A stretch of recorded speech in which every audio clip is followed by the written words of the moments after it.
a cá, colar e se forma um vidro. Mesmo que a gente consiga juntá-los e colá-los peça por peça, sempre haveremos de observar cicatrizes.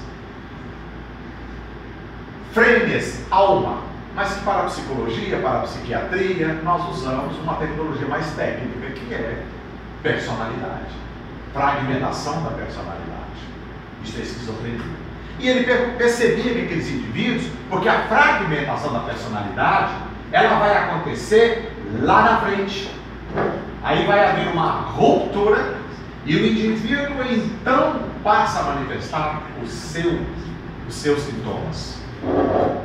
Ele percebia, então, Leo Kanner, em 43, que alguns indivíduos não tinham fragmentação da personalidade, senão já nascia com. Então não havia fragmentação, porque nunca houve a constituição do eu sou, eu conheço, é meu, eu quero, eu me chamo.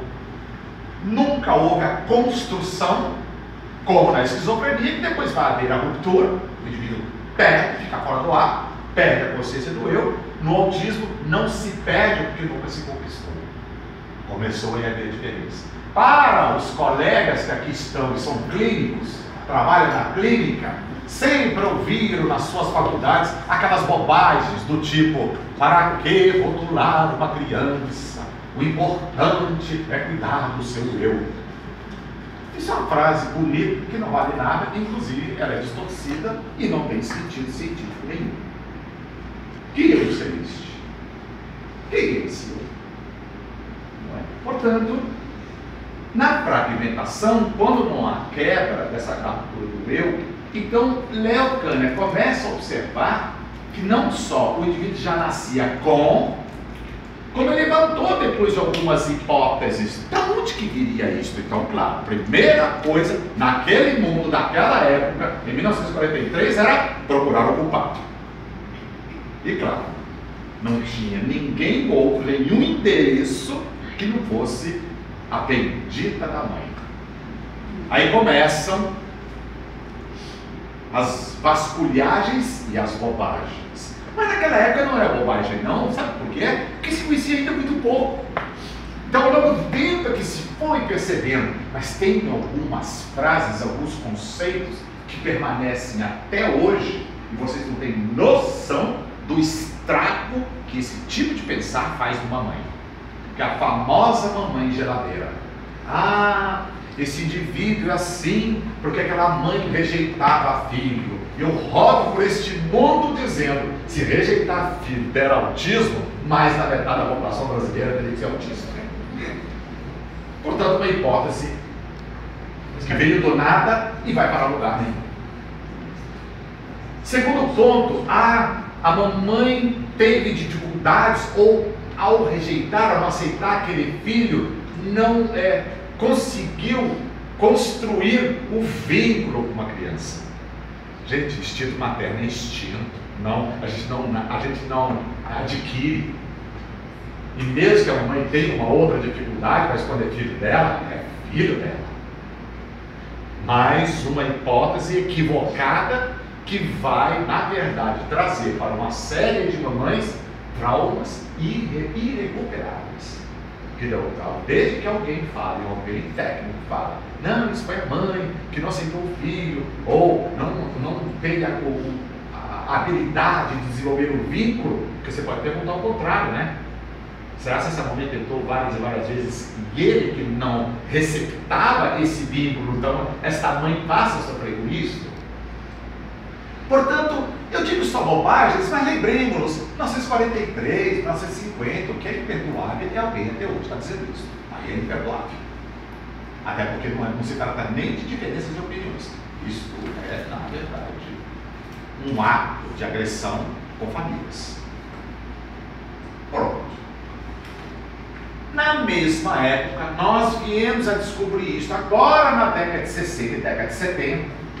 Tinha, inclusive, por acaso, um colega de trabalho, de estudo, trabalho de estudos, de Kanner, que fez medicina e não mudou-se de Viena, chamado Hans Asperger. Na mesma época, os dois não tinham contato, se lembrando tão evidente, lembrando, lembrei, em 1943, 45, não tinha telefone dessa forma como nós temos. Comunicação era muito difícil.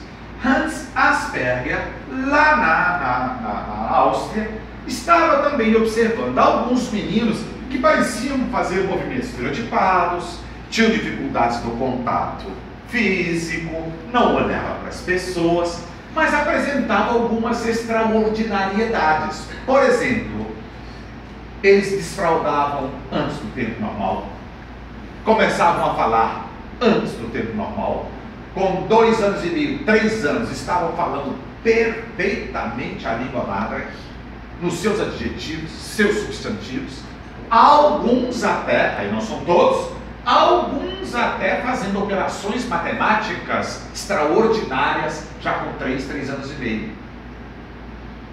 Fulano, quanto é 935.432 vezes 488.935? E quando o indivíduo estava lá na maquininha, ele 8.945.388. Ou este aqui. Esses são extraordinários. Nem todos os Aspergers são assim, mas o desfraldamento, o desenvolvimento da linguagem temprana, antes do tempo, e fazer algumas operações, como aprender línguas estrangeiras, assim, só de leitura e audição, só não podemos confundir, e daqui a pouco eu volto nele, autismo de alto funcionamento e Asperger, e mais ainda, com altas habilidades. São 3 tipos de diagnósticos diferentes. Tá bem. O mundo avançou. As pessoas iam tomando experiência, iam construindo suas hipóteses, iam fazendo os seus experimentos técnicos científicos, quando então na década de 60, nós vamos encontrar um outro alemão que fazia pedagogia e era médico, chamado Andreas Rett, R-E-T-T. Quem era esse indivíduo? Cuidava dos autistas, etc. Só que ele observava que algumas meninas que estavam com diagnóstico de autismo, mas ele observava que tanto pregressamente como em nível de futuro de prognóstico, havia diferenças, como por exemplo, menina Rett normalmente tem retardo mental grave. Segundo, movimentos repetitivos bem típicos, que é o de lavar as mãos, esse movimento, e esse movimento de peito. Normalmente não fazem o fechamento da boca, portanto tem a seborreia, babam, porque não fazem, retardo mental severo, e ao longo do tempo, ainda que elas saem a partir do 5º, 6º ano de vida, elas saem do total encapsulamento autístico, e quando você chama pelo nome, estou lembrando-me de Morgana, de Joinville, eu conheci Morgana desde quando tinha 2, 3 anos de idade, e agora, 2 anos atrás, aos quase 30 anos, ela faleceu. A Morgana chegava um tempo e chamava Morgana, então ela meio que olhava com esse olhar mórbido, mas já atendia ao nome. O autismo não faz essa evolução desta forma, não faz. Mesmo quando ele fala o eu dele é aprendido, treinado, mas naquele eu sou. É o eu, mas não é o eu sou. Aí. Então nós já estamos aqui com autismo, já falamos de Asperger, estamos falando de Rett, e o ruim de Rett, é muito ruim você prescrever um diagnóstico de Rett, porque o prognóstico não é bom. Essas meninas, só dá em meninas, não tem Rett em meninos, não sabemos porquê. Essas meninas, quando entram ali pela puberdade, adolescência, elas vão começar a desenvolver uma escoliose e ou lordose e ou cifose. Quer dizer, e ou pode fazer lordose, cifose e escoliose. Então é bem complicado, é um diagnóstico bem complicado. Várias delas, inclusive nem todas, depende do grau de acometimento, algumas mais graves, outras menos graves. As mais graves, inclusive, vão entrar na fase adulta com vida vegetativa. Vão perder a deambulação, porque elas podem andar, claro, depende do grau de acometimento, mas a maioria andam, mas ao longo do tempo elas vão perder a deambulação e vão ter então a vida vegetativa. Bem complicado. É até triste falar sobre essas coisas. E nós vamos ter ainda um outro grupinho, que nós vamos descobrir na década de 80, já fazia meu doutorado, nós descobrimos uma outra categoria, que antigamente nós chamávamos de síndrome de Heller, que ao longo do tempo a gente entendeu, talvez a gente deveria descrever isso melhor, e passando a chamar de TDI, transtorno desintegrativo da infância. Quem são estes? Aqueles meninos que nascem aparentemente normal, aprendem a andar, aprendem a falar no tempo normal, nem para mais, nem para menos, aprendem a falar, aprendem a andar de bicicleta, aprendem a ler e escrever, aprendem a vida comum, vai para casa do amiguinho, dormir, aí o amiguinho no dia da escola chama para dormir em casa. E aí um tempo antes, tem que ser antes da puberdade. Você depois da puberdade é esquizofrenia simples, já é um outro quadro. Mas aí com 6, com 5, com 8, com 7, com 4 anos, eles começam a perder isso. Vão parando de falar, vão parando devagar de andar de bicicleta, vão parando de se vestir, vão parando de tomar banho sozinho, vão parando de ler, de escrever ao longo de alguns poucos anos. E são indivíduos que podem entrar na vida adulta também com vida vegetativa. Você já imaginou o que é uma família tão pequena que andava, nadava, dava bicicleta, falava, tinha amiguinhos, e um dia, adolescente, adulto, está com uma vida vegetativa? Então estamos tratando de casos que não são tão bonitos assim quanto a gente quer acreditar. E aí vamos quebrar mais um mito. Nós estamos com um movimento no Brasil muito bonito, muito bom, e as APAES e as pestalozes vão ter que aprender que como é que uma associação de pais surge há tão pouco tempo. Isso começou a ABRA em 1988, eu estava lá, na criação do NACRA em Brasília. Na verdade tinha sido criada um ano antes, mas ela foi oficializada no Congresso Nacional de Autismo em 1988, 88, final. Então, qual que é o quadro de autismo? Autismo normalmente vem acompanhado de retardo mental. Cerca de 70% das pessoas com autismo não vão falar, não vão desenvolver a comunicação oral, vão apresentar retardo desde o mais leve até o mais grave. Inclusive, tem meninos que a gente percebe que o nível de invasão no sistema neurológico é maior do que o autismo, então nós vamos fazer uma classificação de ser uma pessoa com retardo mental com autismo secundário. E nós vamos ter pessoas com autismo e um retardo mental. Para os leigos e alguns pais que aqui estão, isso pode até parecer um pouco assim de jogo de palavras, não é não. Não é não. Porque ao longo do tempo nós aprendemos o diagnóstico, e o diagnóstico diferencial tem consequência. Há 30 anos atrás, eu já estou há 44 anos a caminho, estou terminando a minha jornada e daqui a pouco já estou indo também. Está na hora quase, não é? Ainda não é uma hora, mas está chegando, não é? Estou mais pertinho aos 66 anos. Portanto, há 30, há 25 anos atrás, dava meio que da mesma.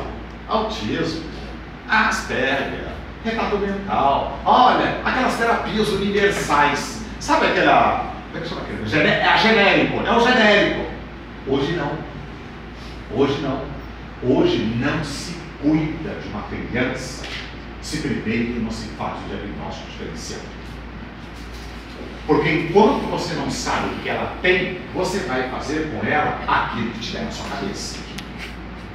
A partir do momento que você estabelece o diagnóstico, e não há mal nenhum você estabelecer daqui 2 anos ou 1 ano, não pode ser assim, né? Eu falei que ele tinha farinha, na verdade ele tem ferro. Aí é 2 coisas longas. Mas você ajustar de um autismo de alto funcionamento para um Asperger, que eu vou explicar depois um pouquinho isso, é importante porque para cada diagnóstico hoje, nós já temos alguns encaminhamentos mais precisos. Dou um exemplo para vocês. entrou uma criança no meu consultório para uma consulta clínica. Se é um síndrome de Down, eu já sei o seguinte: posso pegar nele, vou agachar, vou abraçar, vou beijar, botar no colo, brinco com ele, etc. Se eu bato o olho em autista, já sei, não posso chegar de repente nele. Ele vai ter dificuldades. Então a minha aproximação ela vai ter que ser de outra forma. Só por causa do diagnóstico. A minha conduta é diferente. Se eu estou com Asperger, a minha investigação clínica evidentemente vai também para o abstrato. Inclusive operações matemáticas, de cabeça, etc. Se não é retado, isso aí já nem preciso fazer. Portanto, o diagnóstico diferencial não é para rotular ninguém. Ah, mas para quê? Olha as frases lindas. Para que rotular uma criança? O importante é cuidar dela. Cuidar em quê? O quê? E como? O diagnóstico ele tem que ser preciso. Enquanto a gente não precisar do diagnóstico, tornar o diagnóstico preciso e melhorar, isso não quer dizer que acertem todos os diagnósticos, não. Inclusive para nós clínicos, é justamente o inverso. Para nós, quanto mais grave, mais fácil para o diagnóstico. Por quê? Os sintomas estão muito mais presentes. Quanto mais leve, você fica tateando. Fazendo isso aqui. Não, mas ele faz aquilo ali. Então não é. Não, mas pode. Portanto, para nós clínicos, quanto mais grave o caso, para nós é mais fácil de você prescrever o diagnóstico. E ao prescrever o diagnóstico, você já sabe quais as condutas que você vai propor para aquela criança. Assim se faz o diagnóstico. E outra, para os pais que estão aqui, principalmente os mais jovens, recém-chegados, com as notícias de autismo de filho, não tem exame médico nenhum que estabeleça o autismo. Não tem ressonância, não tem.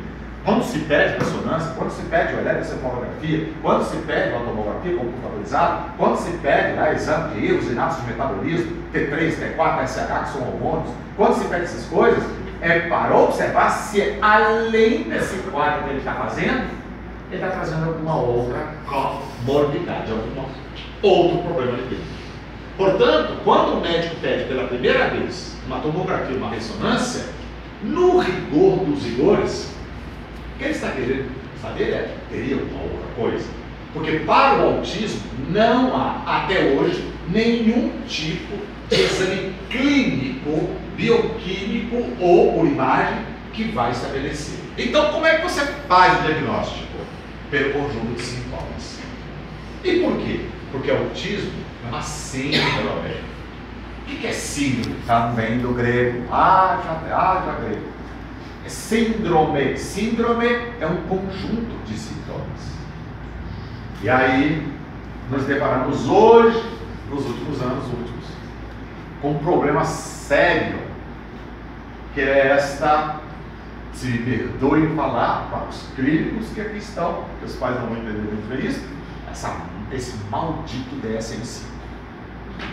Por que isso? Você sabe que nós trabalhamos com manuais. Então tem a CID, Classificação Internacional de Doenças, estamos na CID 10, está saindo a CID 11. A cada época que se descobre algo, que se modifica alguma doença, ou algum transtorno, algum problema, não é só fazer o nome, um conjunto, aí faz o próximo CID ou faz o próximo DSM. DSM para os pais é um manual de psiquiatria que nós usamos para os transtornos mentais. E ali o que é? Tem assim, o título, aí tem o código, quando vocês vão meter lá, não sei das quantas, por exemplo, em autismo é 84.0, tá bom? Lá no DSM é 299.00. E quando nós estávamos no DSM, já na quinta edição, na quarta edição, eu usava e continuo usando DSM-4-TM-TE, que é o último antes do DSM-5. O que houve? Vocês, alguns pais, já estão vendo algumas coisinhas boas que andam acontecendo para vocês, mas isso tem tempo de contar, infelizmente. Com o avanço, não só das pesquisas, mas da força das associações de pais, esses pais, inclusive no Brasil, a ABRA e as AMAs, diversas AMAs do país inteiro, começaram a conquistar, por direito, judicialmente, o tratamento do filho pago por empresas de saúde. Unimed, Ami, e por aí vai. E isso meio que virou, perdoe-me dizer, um pouco de moda. E sabe por quê? Ué, hoje entrou uma mamãe aqui para consultar comigo, o filho está fazendo assim, até coisa que ele não precisa. Ele está fazendo, está pagando. Na Paraíba, no Sergipe, no Pernambuco, mais alguns estados ali do Nordeste, mas são estados que praticamente quase toda semana eu estou lá, também está esse grande movimento. Entra pela justiça, pela lei, vai se tratar. Isso é muito bom. Agora, esse muito bom tem que ser cuidadoso, porque promiscuiu-se de tal forma que tem gente fazendo até terapia que não precisa. E aí o que está acontecendo? Expressão de filhos. Aí as famosas mamães taxistas, hoje eu conheci alguns exemplares. Ele meu pai taxista, que leva o filho na fome. Aí fica lá, fica esperando. Aí depois, volta para casa. Já tarde, tem psicologia, leva o filho da psicóloga. Mas amanhã de manhã cedo tem escola, leva o filho da escola. Mas não pode esquecer que na parte da tarde tem terapeuta ocupacional. Leva o filho, são as famosas e os famosos papais taxistas. A pergunta e eu já vi dois casos. Dois casos não são estatisticamente representativos, mas Criciúma está indo no mesmo caminho. Que já que o sistema está pagando, o Unimed está pagando, então faz de tudo. E duas crianças que eu vi hoje, por exemplo, estavam fazendo algumas terapias que não tem sentido nenhum. Sabe o que vai acontecer? O Unimed não é instituição de caridade. A Mil não é uma instituição de caridade. Estão pagando aí mais do que eles gostariam de pagar. Porque são empresas de lucro, são privadas, não é estatal, privado. E claro, o governo jogando essas coisas, que agora piora muito mais ainda, vai dar tudo na mão dos privados. E que se lascam os brasileiros. A função é essa. Então, o que vai acontecer? Muito provavelmente eles vão entrar mais cedo ou mais tarde. Estou aguardando em 2019 ainda, eles vão entrar com mandado de segurança e vão começar a pedir isso. E aí, sabe o que eles vão usar? Perversamente como argumento, a promiscuidade. Tem meninos e meninas fazendo terapias que nem precisavam. Vocês não têm noção do risco que nós estamos correndo. Eu digo nós agora, mais os pais estão correndo. Porque eles acham que isso é uma farra, ainda que não seja. É um desvio, é um desajuste, que precisa ser feito, sim, até com uma previdência. Não é? Ninguém vai dizer que não é necessário fazer uma reforma da Previdência, até a nossa longevidade é crescer. Mas essa que está aqui é mais do que perversa. Não para mim, hein? Eu estou salvo. Não para mim, mas os que virão. Vocês não têm noção, os jovens, o que pagarão por essa orgia que estão fazendo aí com a Previdência. Então, nesse sentido, eu fico muito preocupado, porque se por um lado houve uma conquista extraordinária, por outro lado ela vem carregada de alguns vícios, que isso precisa ser aparado, porque vai servir como motivo de argumento jurídico para poder cortar isso. Tá bem, mas o Brasil vem avançando. Vamos avançar um pouquinho então. Nós temos então autismo, Asperger, Rett, TDI e tem um quinto, esses os médicos gostam muito de usar, que é o tal do TEA, ou o tal do TID, transtorno de desenvolvimento, ou TGD, transtorno global de desenvolvimento, só sem outras especificações. Esses os médicos adoram. O que é sem outras especificações? Quando ele percebe que tem algo, mas como ele não consegue definir, ele bota sem outras especificações. Mas fiquem atentos vocês, é importante dizer também que o médico acaba sendo meio também vítima. Por quê? Ele estudou isso. Mais numa disputa, há mais de 20 anos atrás, ficou numa disputa de categoria de interesses privados, etc., que só o médico tem a prerrogativa oficial jurídica que prescreveu o diagnóstico. Aí você manda para uma neuropediatra, gente boa, estudou, mas não estudou aquilo. Aí fica prescrevendo aí uns diagnósticos, para vocês terem uma ideia. Há uns 3 anos atrás, eu atendi uma agenda de consultas de uma pessoa, 27 meninos e famílias, as suas famílias, 2 vinhos de Campina Grande bem pequenininhos e não tinham diagnóstico, então pediram que eu fizesse aquela consulta, observasse e indicasse qual o diagnóstico. As outras 25 já tinham diagnóstico de autismo.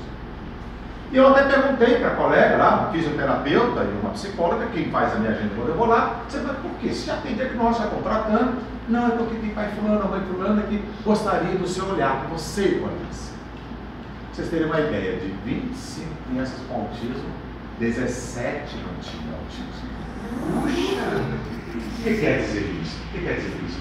Nota, bastou fazer um movimento, já é autismo. Bastou não olhar, já é autismo. Como eu dizer para vocês, não existe o exame clínico, mas existe, na verdade, tabelas, existem escalas de observação, já inclusive randomizadas, oficiais, que o autismo se prescreve por um conjunto de sintomas. Síndrome, do grego, é um conjunto de sintomas. Então a síndrome do autismo, que hoje nós chamamos de transtorno do espectro do autismo, não é só porque fez movimento. Uai, a esquizofrenia catatônica de vez em quando faz isso. Retardo mental severo, quando está deitado, faz o movimento. Principalmente os cegos, já viram Ray Charles cantando? Stevie Wonder, quando está cantando, tem movimentos estereotipados. Os cegos têm movimentos estereotipados. Portanto, cada sintoma, por si só, não é de um transtorno.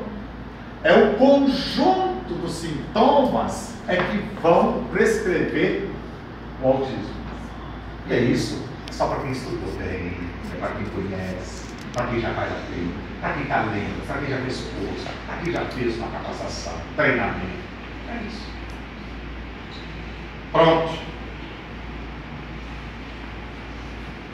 Eu tinha